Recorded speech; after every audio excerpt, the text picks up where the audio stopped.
Doni SGWA gitu kan. Nih, dia mau nanya Mas, ide usaha sampingan apa yang tanpa modal tapi bisa nambahin pemasukan tiap bulannya? Biar sehat nih keuangan gue, sakit mulu tiap bulan, emosi. Emosi jiwa. Mas Doni, kita padamu. Jadi ini tujuan segmen yang sangat fenomenal itu mencari cuan tanpa modal. Itu dia. Kita harus berinvestasi dari leher ke atas, ke sini, gitu. Jadi Ke jidat maksudnya. pikiran. Kirain treatment. Jadi jangan-jangan mikirin itu tuh, mikirin gimana caranya cuan tanpa modal. Ya, kita lihat sugar daddy. Sugar daddy. Pacar kaya. Pacar kaya. Nah,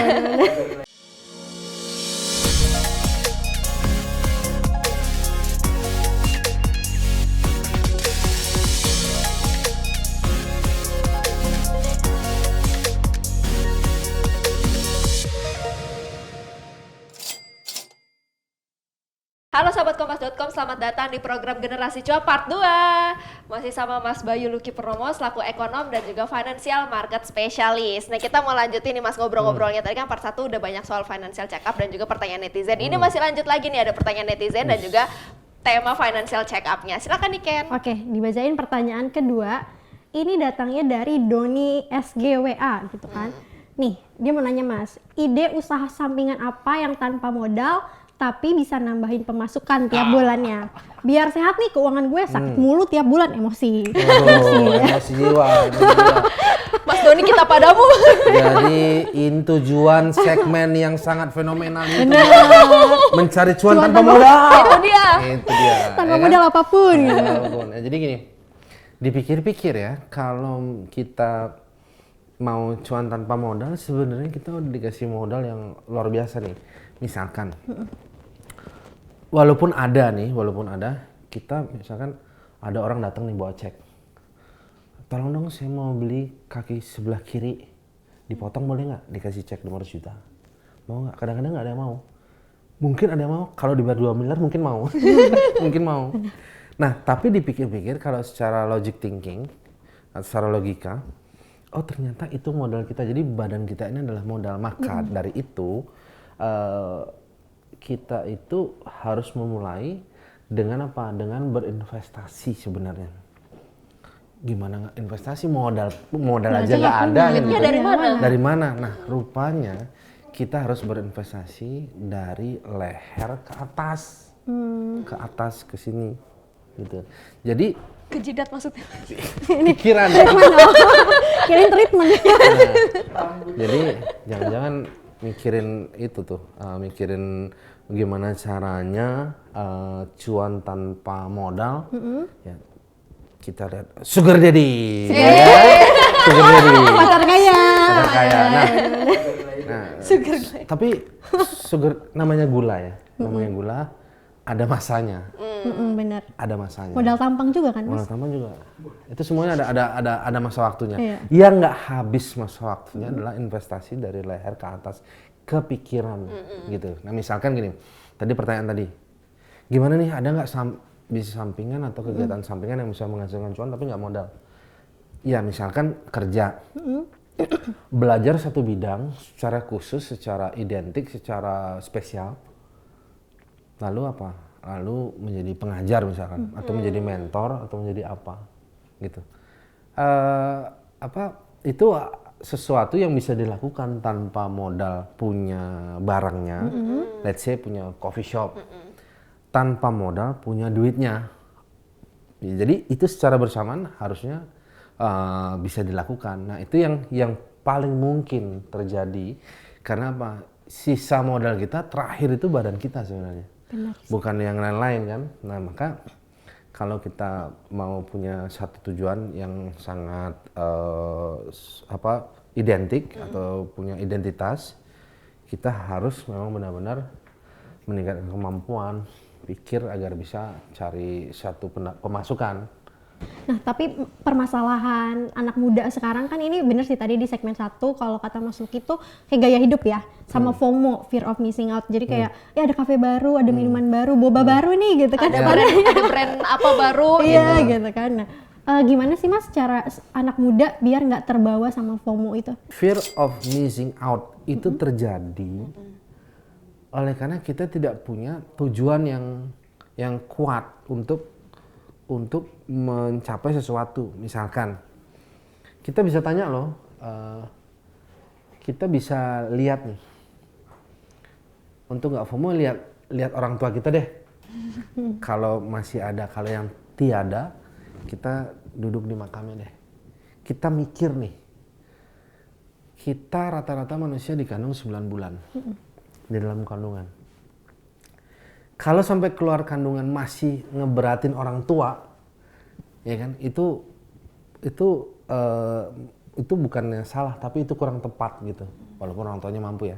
Nah, kita bisa lihat untuk menghindari FOMO itu kita mulai dari apa sih yang akan kita berikan kepada orang lain, bukan kepada diri kita gitu. Jadi kan sebaik-baiknya manusia adalah manusia yang bermanfaat bagi manusia lainnya. Jadi dengan cara seperti itu sebenarnya pergaulan inner circle itu akan balik ke kita. Jadi kita lihat dulu apa sih yang kita dapat kasih ke orang gitu. Nah, kalau kita pikir-pikir, ngasih ke diri aja nggak bisa, jangan lagi apalagi ngasih ke orang. Nah, yang kita pikirin itu adalah apa? Di masa yang akan datang itu kita punya tujuan apa gitu. Nah, kita ngomong generasi cuan nih. Dari generasi ke generasi, dari alam ke alam itu isinya pangan, sandang, papan. Kalau sudah bisa makan, punya papan. Kalau hujan nggak kehujanan, berteduh ada papannya, rumah. Bisa makan udah pasti untuk kesehatan. Terus punya sandang, hal yang menyandang, misalkan punya kendaraan, punya kemampuan ini. Nah, jadi kita harus mulai untuk menghindari FOMO itu kita lihat nih, apakah kita udah cukup nggak sih? Ini pelajaran dari generasi ke generasi, bukan hanya generasi cuan ya. Pangan, sandang, papan tuh udah cukup nggak sih kita? Iya. Emang kalau udah ada coffee shop baru ataukah kita film baru, kita jangan sampai missing link. Tadi kan nggak boleh kita ketinggalan nih. Ini yang harus kita utamakan gitu. Jadi kan FOMO itu kan fear of missing out. Dia ingin mengisi sesuatu yang kosong, yang tertinggal, yang hilang, missing out, sehingga dia mencari way out yang lain. Padahal way out yang secara dasar itu harusnya itu dipenuhi dulu. Jadi kita benerin itu dulu yang 3 tadi.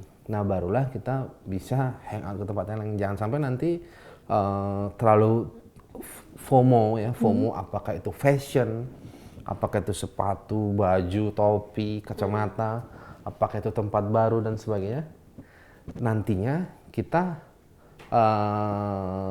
buka kredit, buka online kredit, buka pinjol, buka macam-macam.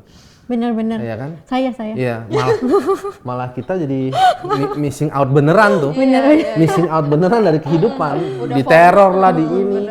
Gitu loh. Iya bener-bener Iya kan? banget. Jadi SMS bertubi-tubi, malah kita missing out sebenarnya dari yang kita pingin makin sebenarnya. stres yang ada. Gitu. Nah, tadi ngomong-ngomong soal pinjol, ada juga istilah gali lubang tutup lubang. Orang minjem buat ya, maksudnya kita nggak tahu ya kebutuhannya seperti apa, tapi ada juga yang kayak kebutuhan sehari-hari karena tidak cukup, akhirnya gali lubang tutup lubang. Nah, itu gimana cara supaya mengatur keuangannya bagi yang gali lubang tutup lubang supaya nanti kedepannya nggak terjerat lagi tuh sama utang piutang seperti itu. Betul. Gini, kapal besar tenggelam itu bukan karena ombak yang besar, Tapi karena kebocoran yang kecil. Tuh. bener-bener. Orang terjatuh kadang-kadang bukan karena tersandung batu yang besar yang bisa dilihat. Bener. Terkadang mereka jatuh karena kerikil yang kecil. Jadi kita harus hapus tuh hal-hal yang gak penting terlebih dahulu untuk menghindari gali lubang tutup lubang. Gitu kan. Nah, kenapa kita harus tahu apakah kita ini punya batas waktu nggak nih? Karena gini, kalau kita masuk ke lubang, kita harus punya pikiran, jangan kita gali terus lubang itu. Bisa dapat duit, tapi kita ada di lubang yang terdalam. Iya. Artinya, gampang nanti pindah ini lagi deh, pindah Pinjem kredit, SIM lagi. pinjam sana sini. Itu menggali lubang di lubang yang sama, bisa sih hidup sih.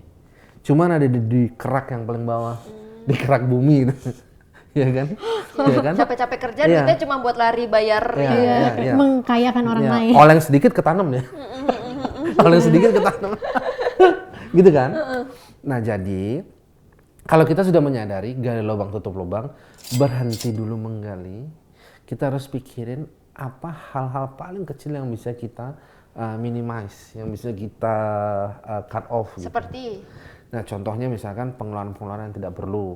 Kemudian kita kebutuhan-kebutuhan yang sangat dibutuhkan, bukan yang diinginkan.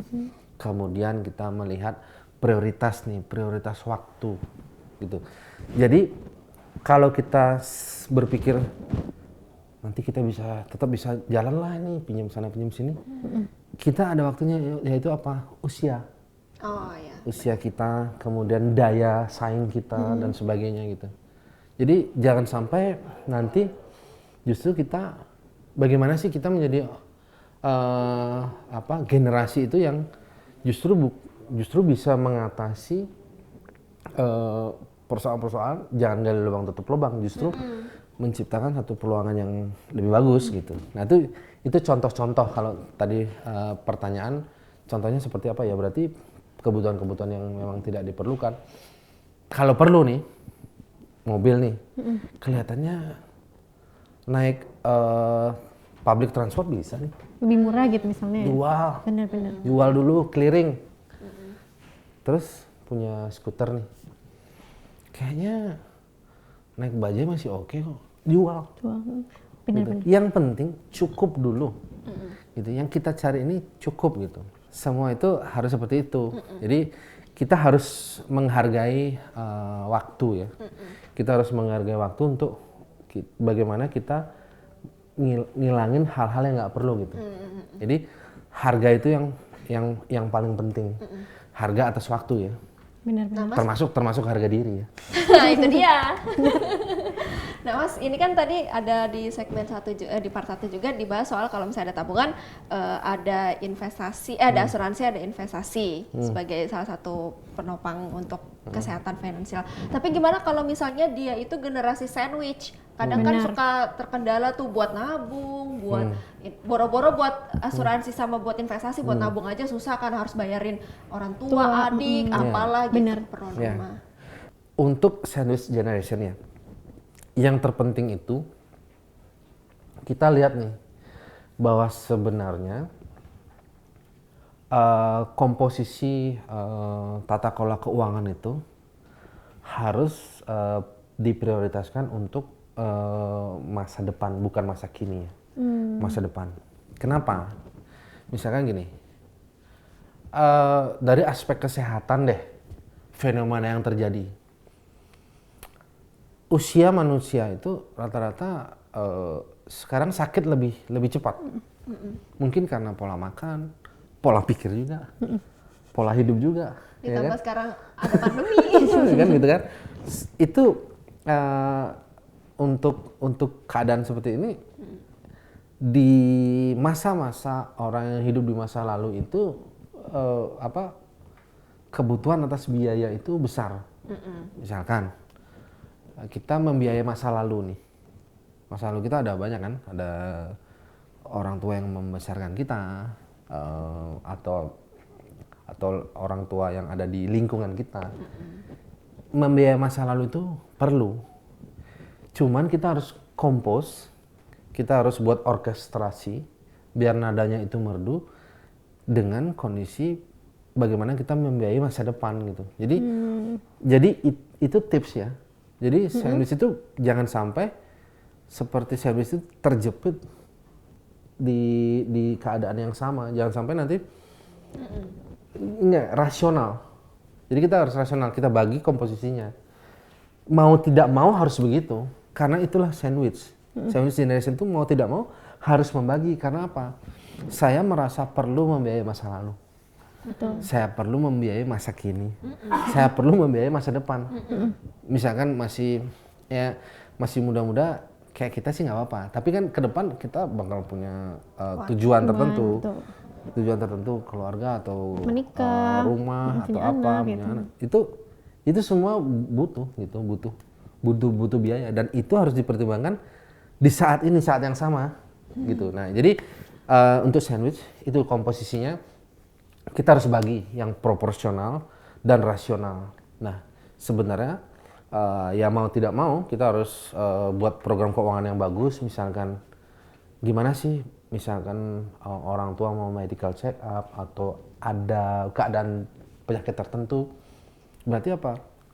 Mau tidak mau kita harus pintar nih nabung, pintar pilih asuransi, pintar berinvestasi dan sebagainya gitu. Walaupun sedikit yang kita lakukan, itu yakin ya, pokoknya jangan sampai kapal yang besar itu tenggelam karena lubang-lubang yang kecil gitu. Jadi yang nggak perlu kita cut off. Mas, terakhir nih ya Mas ya, ada tips do and dance-nya nggak biar finansial kita tuh sehat terus? Yang pertama tadi kita utamakan kebutuhan bukan keinginan. Yang kedua, kita melakukan transaksi berdasarkan nilainya bukan berdasarkan harganya. Iya benar. Nggak boleh nih mentereng, aduh gatel nih tangan, pengen nunjukin jam baru karena harganya mahal. Iya kan? Sana ya. Gitu, Ya, nggak boleh. benar. Jadi kita harus membeli satu transaksi atau membayar satu transaksi berdasarkan nilainya, bukan harganya. Itu yang kedua. Setuju. Ya. Nilai adalah masa depan, harga itu cuma untuk saat ini. Gitu. Kemudian yang ketiga, kita harus mempertimbangkan satu waktu keadaan yang sama. Bagaimana mengatur uang untuk karena masa lalu, bagaimana mengatur uang karena masa kini, bagaimana mengatur uang karena masa depan. Nah, jadi 3 poin itu yang paling mendasar sih. Karena apa? Karena dalam kehidupan percuanan itu yang terpenting kita tuh sebenarnya butuh tenang. Iya benar. Bukan satu hal yang kita tuh cuman butuh kita tenang. Iya. Kalau tenang itu kita bisa memutuskan hal yang terbaik gitu. Benar. Jadi kita tidak dianjurkan nih mengambil sikap saat marah-marah banget, mengambil sikap keputusan saat sedih-sedih banget, mengambil sikap saat santai-santai aja gitu. Jadi kita terhindar dari missing out dari pikiran. Nah itu kan kalau kita mau adu kan tadi itu ada fear of missing out, itu karena dia tidak tenang. Sebab apa tidak tenang? Karena merasa nggak cukup. Iya. Harusnya cukup dulu. Tadinya ke hotel bintang 5 makan, nggak apa-apa makan kayak tadi Mei bilang, kita makan warteg. Jangan lupa kita hanya butuh makan. Benar. Makan gitu. Benar. Hidup tuh barang gitu kan gitu. Luar biasa ya, filosofi sekali ya hari ini. Hidup cukup ya Pencerahan teman-teman. Iya, hidup sederhana, hidup cukup. Iya. Makasih Mas Luki Makasih, udah Mas berbagi Luki. insight di Generasi Cuan. Sehat dan sukses selalu Mas. Siap. All the best. Thank you. Itu dia ngobrol-ngobrol Generasi Cuan kali ini bersama Mas Luki Bayu Purnomo selaku ekonom dan juga financial market specialist. Terus saksikan Generasi Cuan di YouTube channel kompas.com. Jangan lupa di-subscribe, dan kita juga ada YouTube channel baru Generasi Cuan ya. Sampai ketemu di Generasi Cuan yang akan datang. Melis, Niken, Mas Luki dan juga kru yang ada di sini pamit. Sampai bertemu di Generasi Cuan yang akan datang. Pastikan kamu Jadi generasi yang pandai melihat peluang. Dadah.